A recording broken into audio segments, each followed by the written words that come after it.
Hello and welcome to another Brick Media Talk. Thanks for coming. My name is Sky McLeod. I'm the Associate Director for Media Education, and I'm really excited and thrilled to present Ed Forgotson from CBS Sunday Morning.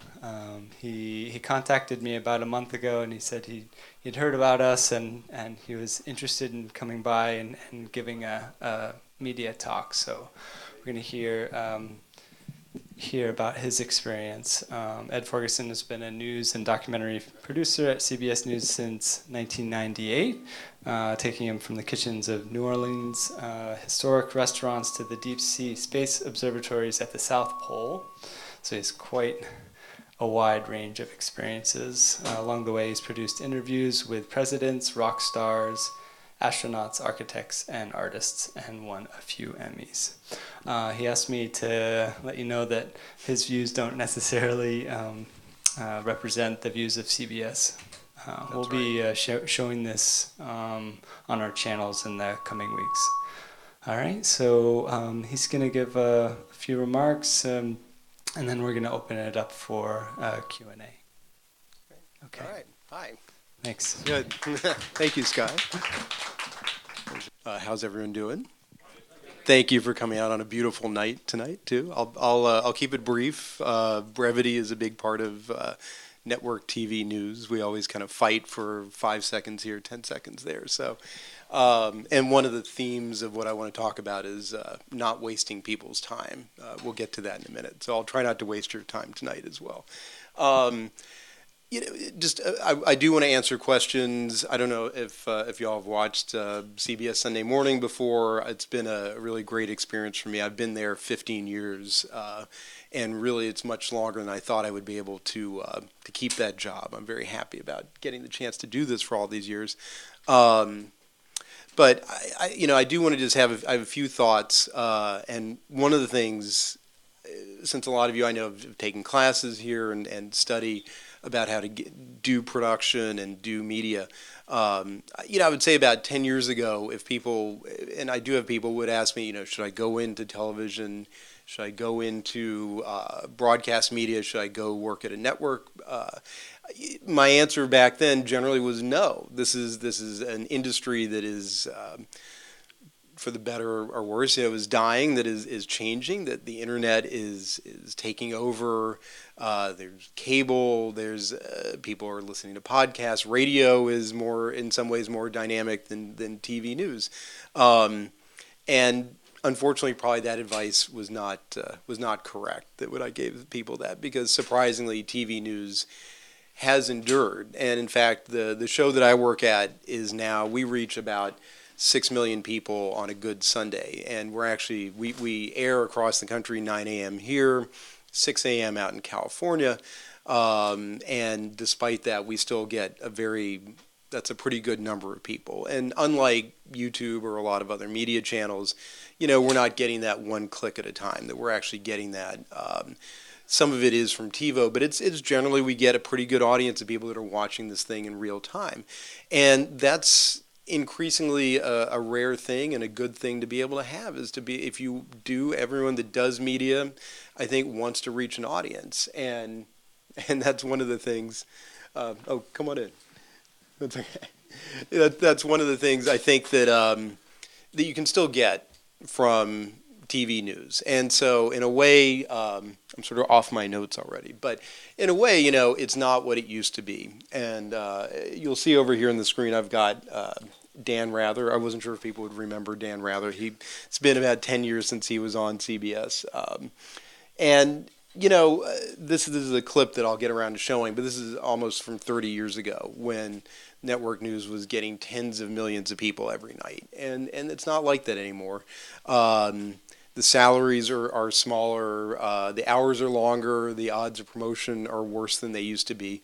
But generally, I would say that's true for about any business that's out there, any big corporation, except for perhaps Wall Street.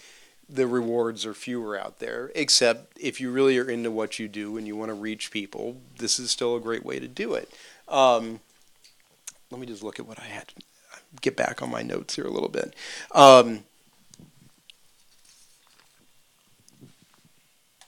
The other thing besides reaching a big audience, that's a great thing working at the networks, and this can be not just CBS but any of these big things, and it includes a lot of the cable channels that are out there as well. As people know them, and it opens doors. People will take your calls. They will let you come in and film them. They're usually very eager. The show I work at Sunday morning, we generally do pretty positive stories, and as a result, most people are very eager to be profiled, to be a part of what we do. That's not always the case. Sometimes they underestimate that we still come in as journalists. That we generally want to profile things that we're happy about and that we want to share with people. But there are times when we look at stories as well that we do harder news from time to time as well. But you do get a certain kind of access when you come in from a network that it's very hard to get when you're working independently. I used to work as an independent producer before I came to CBS, and that was always kind of an eternal problem. It's hard, especially as there's now an infinite number of media outlets out there when you want to get in and talk to someone in government or talk to any kind of big agency. They're much less likely to talk to people unless you're coming in from a large organization. So it's still kind of a plus. And, as I say, these are all things that I think having worked there for a long time, took for granted and have had a chance to reflect back on and appreciate that they're still there. And appreciate that people, I think, as I said, are sort of still coming around. People are still coming around to watch what we do, and it's very gratifying, and it is a great thing. I think as any of you out here, and I don't know how many people are taking classes here, or any. I know we've spoke, but I don't know how many people are doing media production that are here tonight. Yeah, and I think I don't know if you guys have had that experience of people seeing your work before. It's very gratifying, and I think that's why we're here. And I think it's something that one of the things that I've a few months ago I actually did a story looking at YouTube and about the 10th anniversary of YouTube. And I think again a decade ago when that got started, I think there was a sense this is going to take over. Our days are numbered, basically. And I think one of the things that was interesting looking at what YouTube is doing these days is they're trying to make money. They're trying to not only they have an audience, but they got to make money off of it somehow. And what we found in our story is they're sort of adopting all the techniques that the new media is adopting all the old media techniques. They do cooking shows, they do talk shows, they're trying to use celebrities. They do sort of their versions of reality TV. So in a way, I'm not trying to be smug. I'm not trying to justify my career choices, but I do think that there's the one thing that I want to impart, and then we'll look at this clip. I think the one thing, as I mentioned earlier, about brevity, and that has been a long tradition. In the network news, there was that movie Broadcast News, I don't know, like 30, 35 years ago.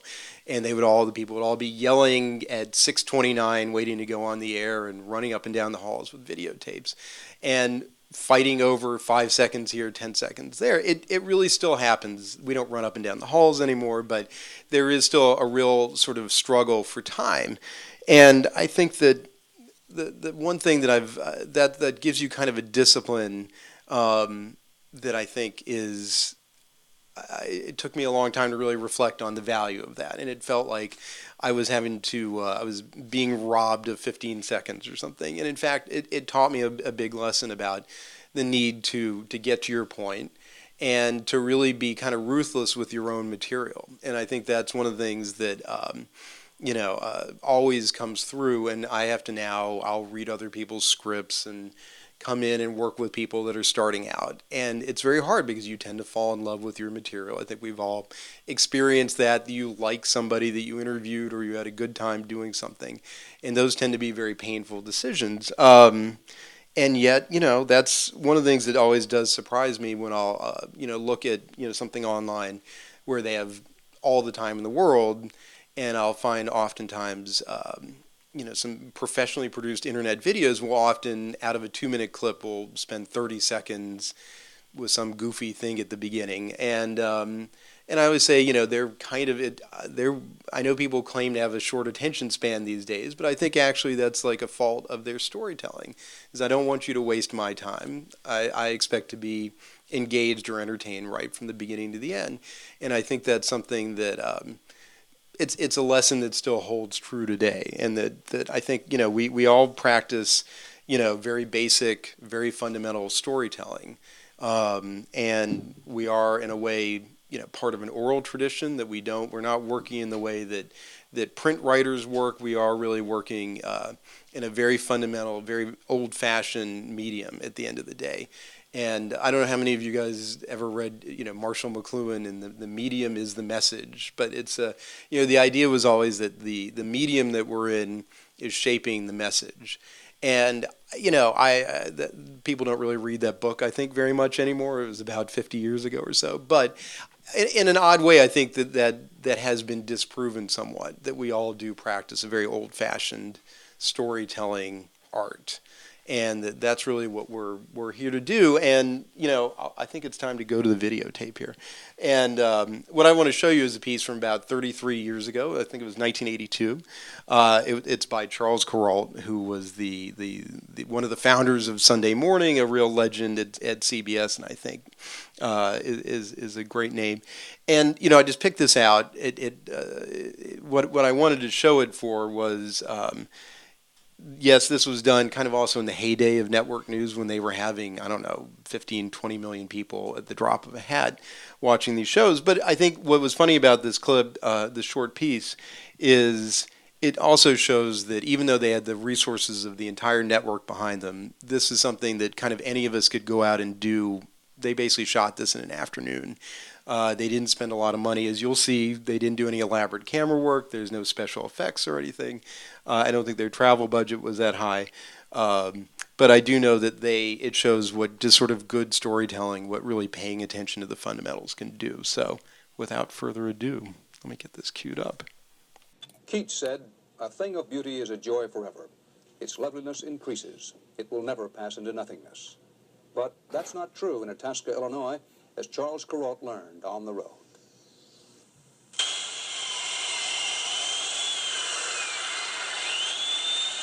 Hiroshi Noguchi doesn't fool around.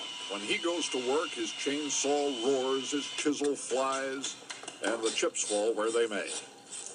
Forgotson. He brings fire to ice, creating masterpieces at room temperature on the homely loading dock of the elegant Hamilton Hotel. He has to work fast because while he's sculpting, his sculpture is already beginning to melt. So, chip, chip, chip. There, an eagle. Okay. Chip, chip, chip. There, a fish. One crystalline creation after another, all part of a larger sculpture to be, and all turned out in a blur of inspiration by the Donatello of the loading dock.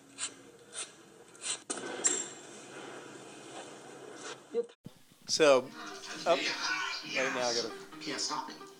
Oh, your mom liked my post. I should make you watch the ad because that pays my salary, actually. There.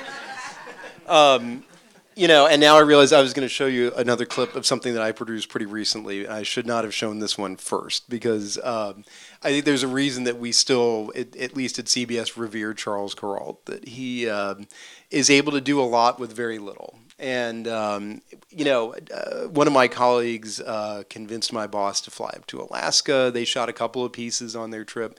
This was, I think, back in February.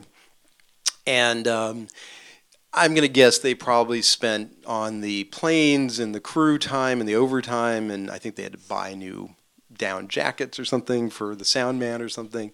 Let's just throw out they spent probably $30,000, $40,000, $50,000 on 2 or 3 pieces that they shot up there. And it was very nice, and they did an ice carving competition that was somewhere in Anchorage or something. And it was a beautiful piece. It was very well done. It was all shot in high definition. It looked great. But one of our web people had found this clip and put it up. And I felt that it was one of those things of, it's hard to compete with this. And even though this is, again, done more than 30 years ago, it just adheres to sort of a sense of good storytelling, letting the pictures get out front, I think you noticed that you probably saw Charles Kuralt maybe once in the entire piece, maybe twice at most. And it's I don't know, I liked it a lot and wanted to share that with you guys. But I do feel like it's something that I always to this day try and live up to a little bit. The last thing I just want to say before we maybe take a few questions is I think that there is really unlimited opportunity to get your voice out there these days. It's certainly, as I mentioned at the beginning, it's not any easier. If anything, it's harder making a living doing this. There is more competition for the fewer and fewer jobs that are out there. I do think at the same time, for people, who are up and coming, that the more skills you have, knowing, not specializing, but being generalist, knowing camera work, knowing how to edit, knowing how to write, to narrate, how to do the research and ask those questions. You kind of need to do it all. And I think that's, in terms of, that's my little line about job opportunities out there, is that once upon a time everyone was specialists. And I think now, come in. Now everybody really needs to be a generalist. I don't think you have a choice anymore. And it is a hard place to break into. I was very lucky, and I really did just sort of have lucked my way through the last 17 years of being there. I've put in a lot of hours. Very rarely say no, which my wife, who's here, will attest that it does tend to take priority over everything else in our lives a lot of the time.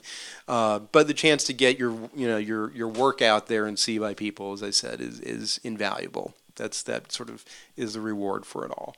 The last thing I'll do is I do have a piece. I brought one short piece with me,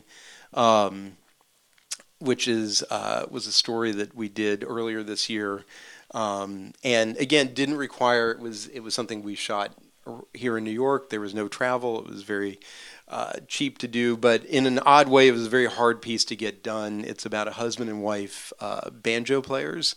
And it was kind of hard to convince my boss that this would actually appeal to an audience of several million people, that a lot of people don't like the banjo that much, or they think it's, from hee-haw or something like that. But I thought that there's, beyond the music, there's a good story in here as well. And I just thought, if you guys indulge me, I'd like to play this and then, answer some questions if you guys have some after we start.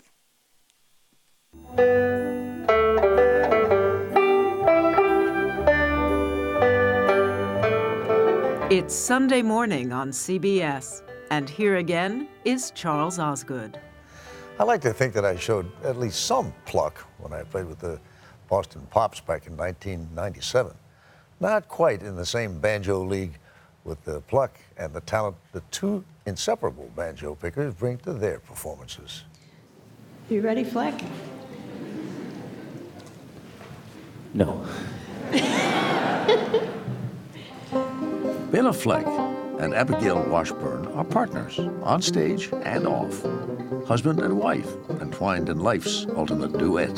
I've been working on the railroad all my live long day. There's just all these ways we know each other, so in the music we can anticipate things beautifully because of each other's intense knowledge and comfort with the other. And if you decide to do something that's a little bit different, you're counting on the other person to hear it and yes. and make the shift as well. Yeah, and that's really fun. Indeed, musicians will tell you that a duet depends on how closely each partner listens to the other.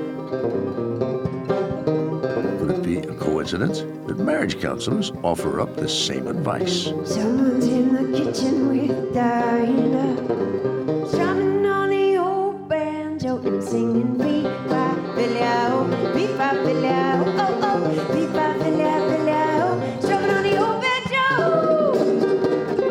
I've had some people tell me you should never be in a musical group with your wife. It's going to be a mistake and you'll ruin the relationship, but it's not like that for us. We know each other better through music.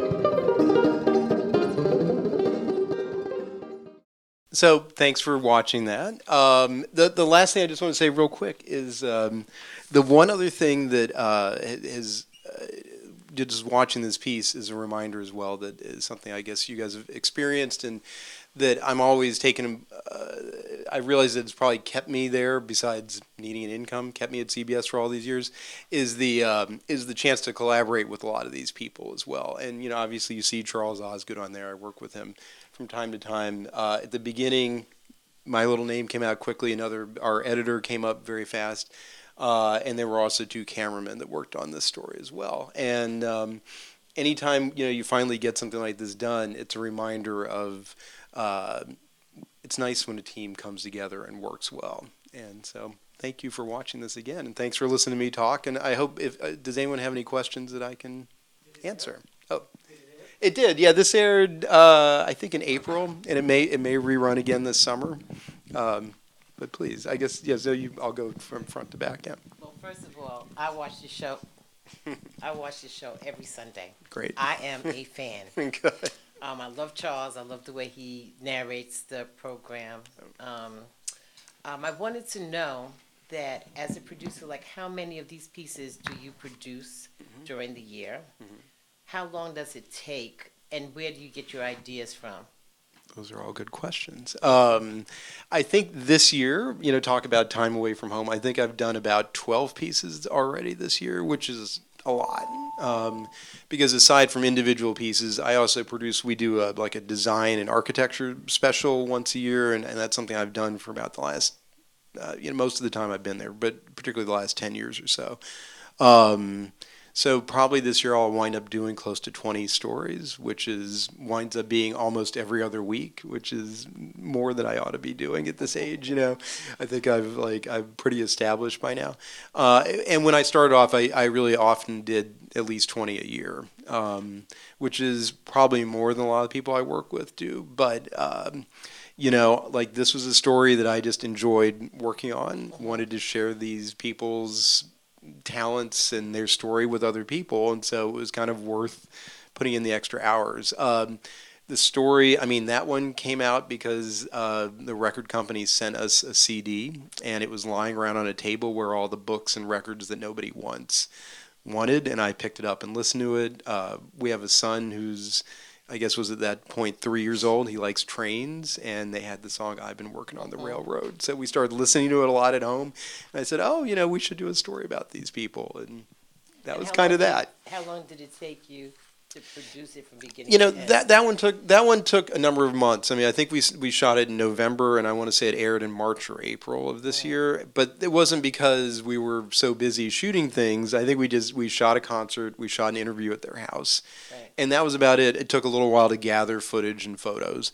That was one where I think I probably wrote the script for it in February, because I think I wanted that to air. Actually, I wanted that to air on Valentine's Day, because it's a husband and wife, and I thought, this is, it was a bit of a tribute to my wife as well, about, good relationships, and there was no room for it to run then. So, that's one of the things, aside from competing for time, a few seconds here and there, we also do compete just to get the stories. When this was not one that there was no big record companies supporting this, these are not big celebrities that were obligated to run them on a certain date or something. And the ideas just kind of come from everywhere. We read a lot. I read the New York Times. I read a lot of magazines and follow little blogs and stuff like that, and spend a couple hours a day just reading, just to kind of keep ideas going.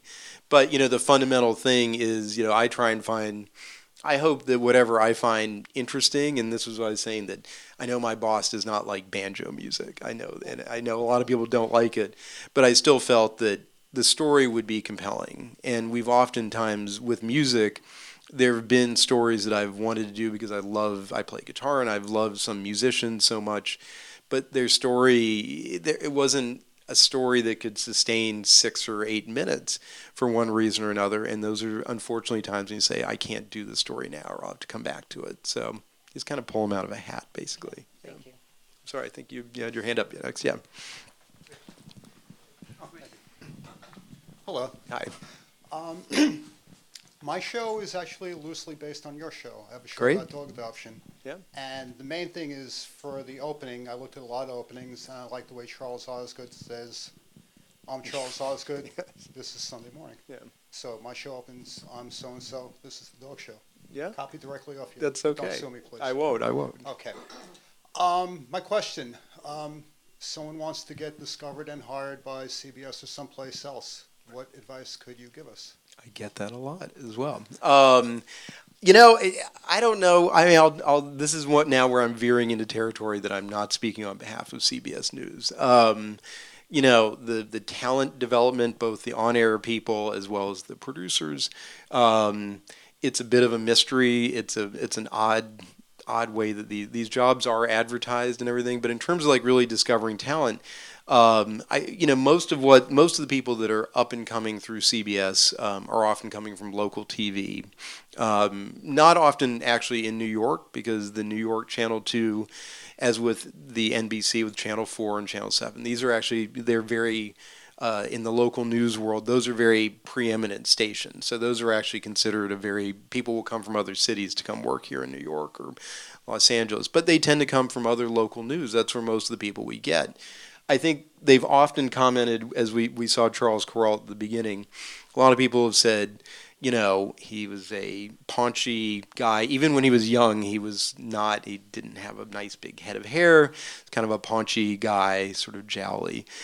People have said he would never have been on TV today. If he were discovered now, no one would be putting him on TV.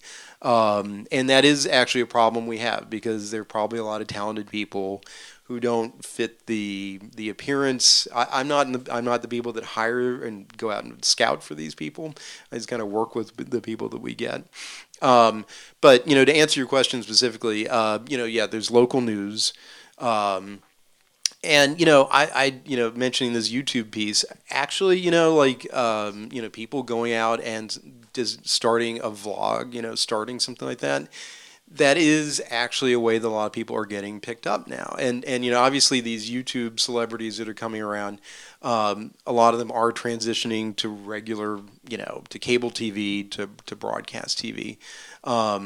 But generally, we work with people who come from the evening news, and the big talent that a lot of current evening news people or morning TV people have is the ability to get up, have a camera come on them, look into the camera and talk live, not freaking out that millions of people are listening to them, not saying the wrong thing. And that is a skill of sorts, and that's generally the skill that is looked for these days. They generally aren't looking to hire people who can tell a 4, 5, 10, 15-minute story. It's considered a different skill set, and one that's pretty rare, because there aren't that many other shows like Sunday Morning, but that's where I look at it for people now. I actually do look at YouTube. I look at newspaper reporters. I don't know. I mean, I don't have a good answer for you, because I don't think anyone has a good answer to where to find people. But generally, it still is local news, and that's the way it's been for decades. So, great. Yeah, Thank you. Thanks. Hello. Hi. I too look at your show. What contribute to the sustainability and longevity of your show?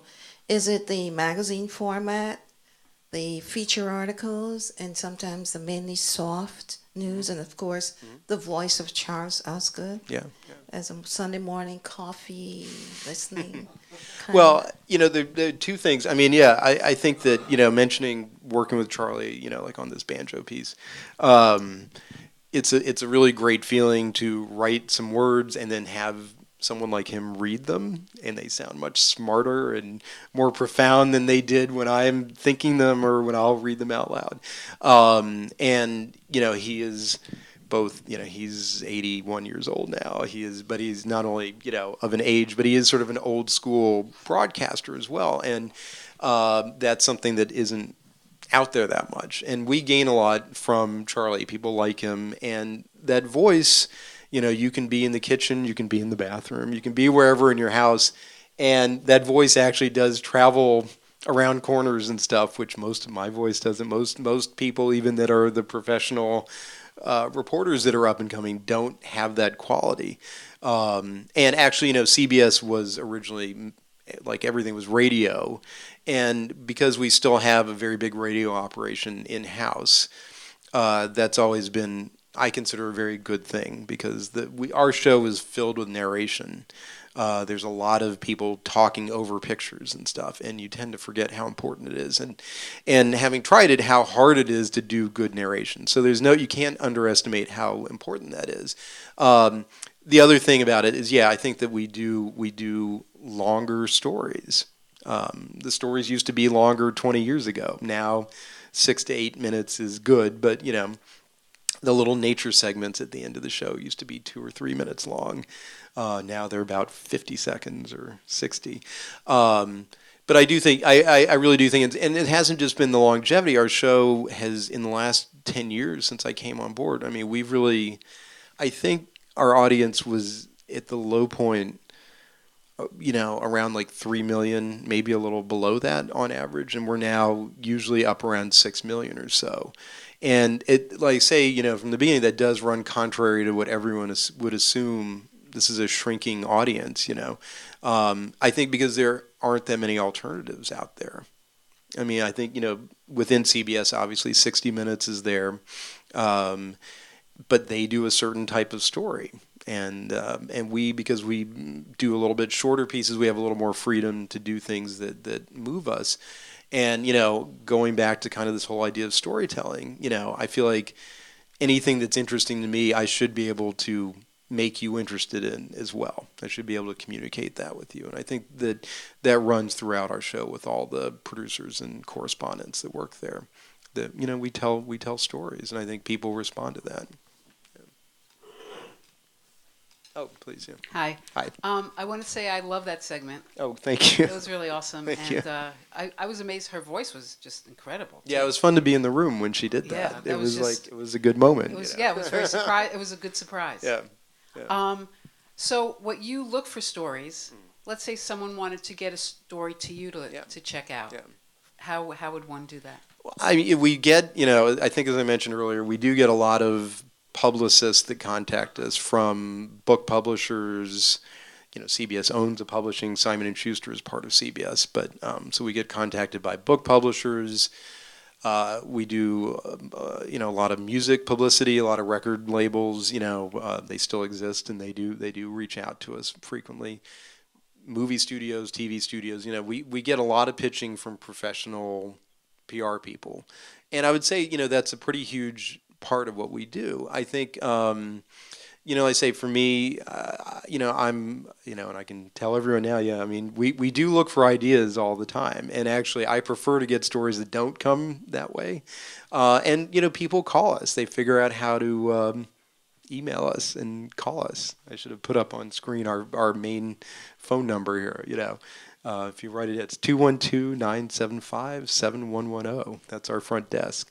And all the kids, I used to do that job answering the phones, and it's actually exciting. We get story ideas that way. Like I say, there is a lot of competition and the hard part of the work of, if you called and said, I have a great story, it's the hard part about that. It's if I go in with a New York Times article to my boss, it looks like I have a legitimate story I'm pursuing. If I say somebody called me on the phone, he's going to think, well, what do you know? And I don't have something else to kind of back me up a little bit. Also, that's a lot more research for me to do. I actually do my own heavy lifting, whereas good publicity people will provide you with photos and video, and they'll make sure you get, they'll help you schedule everything, and it's very tempting to kind of work that way. But, we do get a good number of stories that just people call up. There's a guy who's over at the Evening News named Steve Hartman, who has sort of inherited the mantle of Charles Kuralt. He does stories around the country, and a lot of his stories come from, we have people that read newspapers and that read small town newspapers, which still exist, or obviously a lot of them are online, so it's pretty easy to get to them. We get, that's one way also, is getting a story picked up by a smaller local outlet, and then that will sort of trickle up, to getting the attention of the networks. Because, I'll admit to myself, you're putting yourself out on a limb when somebody calls you with a story idea. You know, it hasn't been vetted by somebody else, and that is the real disincentive to pursuing things that way. But we do just get random calls. People, you know, like I say, they'll see my name on a piece. I usually think nobody's reading that stuff. People will see that, and they'll call the front desk and say my name. And of course, the kids up front assume that this person knows me and put the call through. And you know, but oftentimes, you know, it actually is. It has yielded good results. You know, so. That's everyone else. Oh, please, hi. Hey, I love the piece. Thank you. With the success of YouTube news channels like the Young Turks, and sure. Is TV news dead, or is that like an exaggeration, or can you like compete? How does TV compete? I mean, that's a good question, and like, you know, I've watched the Young Turks a little bit, and there are other ones that are out there. I mean, I'll tell you an interesting story that when I was working on this piece about YouTube, and I don't think this is classified information. You know, I was asking them, because I'm always looking for another gig, maybe. You know, like they have a lot of money, they're owned by Google. And I was getting some information from them. And, you know, I asked them about that. You know, what are they doing in terms of news? Because they are trying to develop a lot of celebrity channels, like I say, cooking and fashion and travel and everything, sports. Oh, yeah. But I'm like, so what are you doing for news? And they said, well, we're really not really cultivating that much. They have the Young Turks. There's a couple other sort of headline type shows. They're, you know, Vice, you know, Vice is working with HBO. I mean, I think that you have, you know, generally, you know, places like Vice, which has a very big advertising component to the company, you know, they're going more mainstream. They're going, HBO now is available through Apple TV and Roku and everything. You don't just have to have cable to get it. You know, but I think that, you know, I wouldn't say the evening news is dead. I think that, you know, certainly when there's, you know, a breaking news story, people still tune in. You know, CNN always is losing in the ratings to Fox News, which is, you know, that 24-hour opinion stuff, and it, you know, people will leave that stuff on all the time. But then when like a news story breaks out, CNN suddenly spikes. People turn on their TVs to watch it. So, you know, the sort of half hour at 6:30. I don't personally watch the evening news. You know, I'll watch chunks of it online. You know, but I do feel like it's not, I think, endangered. I think it's still got a good life ahead of it for for the foreseeable next 10 years, let's say. But by the same token, it's like I don't think the way people work. I think what's available, if you really are into news, you can follow it in print. You can watch it on YouTube. So I guess what I'm getting, I'm not giving you a good answer, is that, you know, I think there are new things that are out there, but shows like the Young Turks tend to kind of emulate the evening news. You know, they end up at the end of the day sort of imitating the professional news format, for better or worse. Anyway, I remember when the Daily Show started. I remember showing it to one of my bosses, who thought, oh, that's very well produced. And I had to explain, no, they're actually doing a parody of network news reporters, you know. And he's like, oh, they look so good, you know. Those guys look great. You know, I think that I think the stuff that has the best chance of really getting out there, you know, things like the Daily Show, for say what you will, you know, better or worse, Fox News. You know, I think there's a lot of room for opinion out there.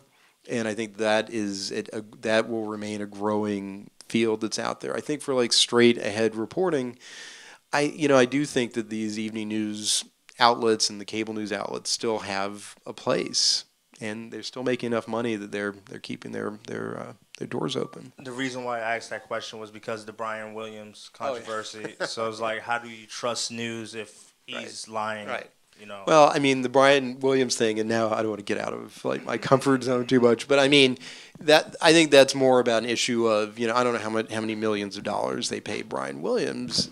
You know, there's sort of that whole sort of celebrity issue that you get into, and Brian Williams got into trouble because he's going on talk shows and he wanted to be a good guest on late night shows, and he wasn't just sticking to his original job. And I mean, to justify his salary, I don't know, he makes $10 million a year. I don't know what he was getting at his peak. You know, you have to do that.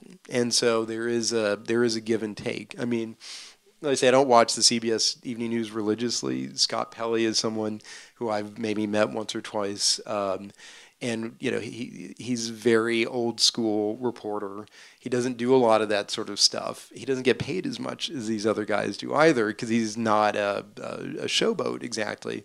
And I think in a way that's kind of, I'm happy he's there, because I think he still makes a good living, and he's still on TV, and he's on 60 Minutes and everything. But I feel like in some ways, you know, sort of sticking to what you actually do is not a bad thing. And that's probably, it's a less glamorous and less exciting route, but it's probably, when we do what we do best, I think we're best off, and we still have a function that way. So I think we have time for one more question if anyone wants to. Yeah. Hi. So you make documentaries full time. So in your free time, do you also watch documentaries, or Do what do you watch? I watch? Like, to Do I nourish watch? yourself? I don't know. We watch. Yeah, we you know. This is, I mean, like, you know, we got rid of cable a couple years ago when we had a kid, because like it was like I didn't want to pay. I don't know. It was getting expensive, and we didn't really want our son watching TV that much, and we were exhausted anyway, and we weren't really paying attention to stuff. But, you know, we watch Netflix, you know, because it's, you know, we'll pay for that. You know, it's $8 a month. You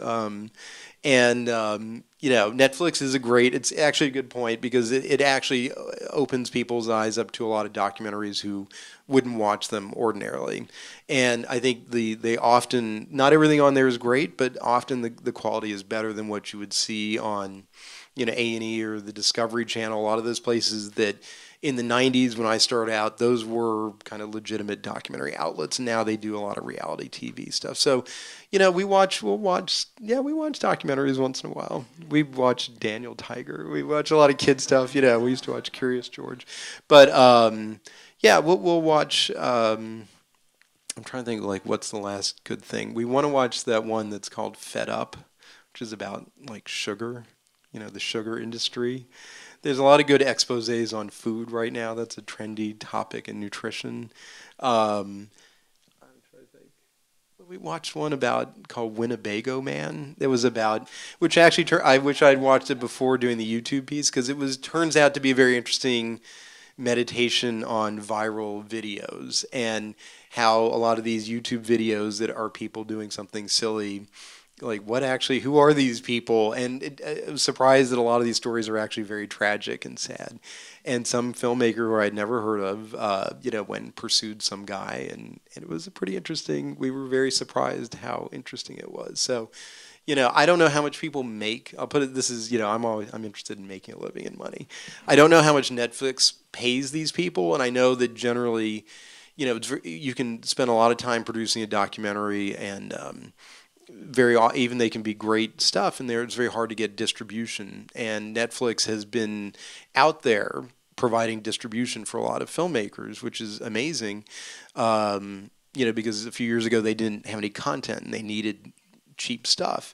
I don't know how much they actually pay. I'm sure it depends from film to film. You know, I saw what was the one, Blackfish, about the whales. You know, that was good. I watched that. So it's kind of great, and I think that the way they, you know, promote videos, and they say you should be watching this, sometimes seems insidious, you know, but it actually is good. That I think some of their suggestions are good. So, yeah, I mean, I actually do, but I don't spend all my free time. I try not to watch too much TV, because it's what I do for work, and I don't want to just keep watching it. And I'm a bad person to watch TV with, because I criticize whatever I'm watching all the time too. So. All right. Well, thank you very much, Ed. Really appreciate you taking the time to come out and give this really wonderful talk. We'll be airing this in the next couple of weeks. So thank you for coming and bringing your really wonderful questions. And again, we'll be organizing more of these media talks in the future. So please keep an eye out. So let's give a round of applause. Thanks, Sky, and thank you guys for coming tonight.